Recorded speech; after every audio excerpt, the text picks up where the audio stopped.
మంగళవారం అర్ధరాత్రి మన దేశమంతా కూడా ఉలిక్కిపడేలా 500 మరియు 1000 రూపాయల నోటును కేంద్రం రద్దు చేసిన సంగతి అందరికీ తెలిసిందే.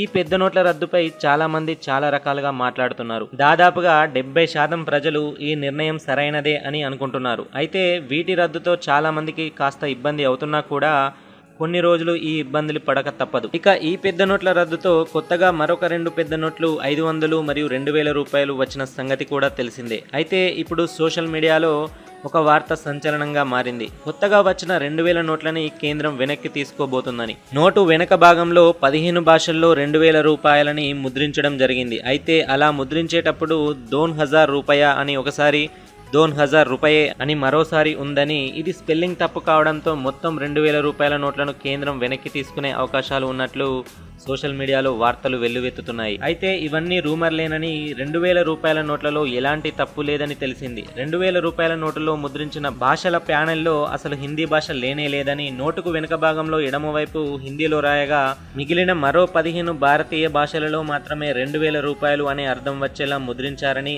ఆర్బీఐ అధికారులు క్లారిటీ ఇచ్చారు.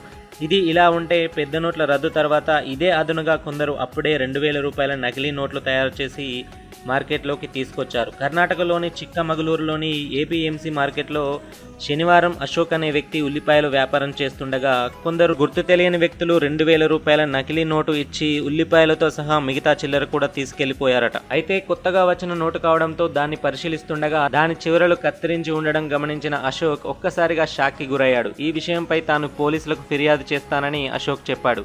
అయితే ఇంత తొందరగా నకిలీ నోట్ల ఎంట్రీతో ప్రజలు హడలిపోతున్నారు. నల్లధనాన్ని రూపుమాపడానికి ప్రధాని నరేంద్ర మోడీ 1000 రూపాయలు 500 రూపాయల నోట్లను రద్దు చేసిన విషయం అందరికీ తెలిసిందే. వాటి స్థానంలో 2500 రూపాయల నోట్లను తీసుకొచ్చారు. అయితే కొత్తగా వచ్చిన 2500 రూపాయల నోట్లను ఎక్కడ ముద్రించారు, వాటిని ఇంత గోప్యంగా ఎలా ఉంచారు, ఆ నోట్లను దేశంలోని వివిధ రాష్ట్రాల్లోని బ్యాంకులకి ఎలా తరలించారు అనేది చాలామందికి తెలియని రహస్యం. మరి వీటన్నిటికీ సమాధానం ఏంటంటే, దేశంలోని అనేక రాష్ట్రాల్లో బీజేపీ అధికారంలో ఉన్న విషయం తెలిసిందే. రిజర్వ్ బ్యాంక్ ఆఫ్ ఇండియాకు దేశంలో చాలా ముద్రణ కేంద్రాలు ఉన్నాయి. అయితే ప్రధాని నరేంద్ర మోడీ అందరి అంచనాలను తారుమారు చేస్తూ ఓ సంచలన నిర్ణయం తీసుకున్నారు. కర్ణాటకలో ప్రస్తుతం కాంగ్రెస్ ప్రభుత్వం అధికారంలో ఉంది. అదే కర్ణాటకలో 2500 రూపాయల నోట్లు ముద్రించాలని మోడీ సంచలన నిర్ణయం తీసుకున్నారు. రాచనగరిలోని మైసూర్లో ఈ నోట్లను ముద్రించాలని ఆదేశాలు జారీ చేశారట. అంతే, మైసూరు నగరంలోని భారతీయ రిజర్వ్ బ్యాంక్ నోటు ముద్రణ లిమిటెడ్లో ఈ కొత్త నోట్లను ముద్రించడానికి అన్ని ఏర్పాట్లు చేశారు. గత 6 నెలల నుంచే కసరత్తులు చేసి ఈ కొత్త పెద్ద నోట్లను ముద్రించారు. అత్యంత కట్టుదిట్టమైన భద్రతా వలయంలో ఉన్న ఈ రిజర్వ్ బ్యాంక్ ముద్రణా కేంద్రంలో గత 6 నెలల నుంచి కొత్త నోట్లు ముద్రించారు. అంతేకాదు ఈ ముద్రణా కేంద్రానికి చాలా ప్రత్యేకతలు ఉన్నాయి. ఈ ప్రెస్కి ప్రత్యేకంగా రైల్వే లైన్లు ఉన్నాయి. హై టెక్నాలజీ పేపర్ అందుబాటులో ఉంది.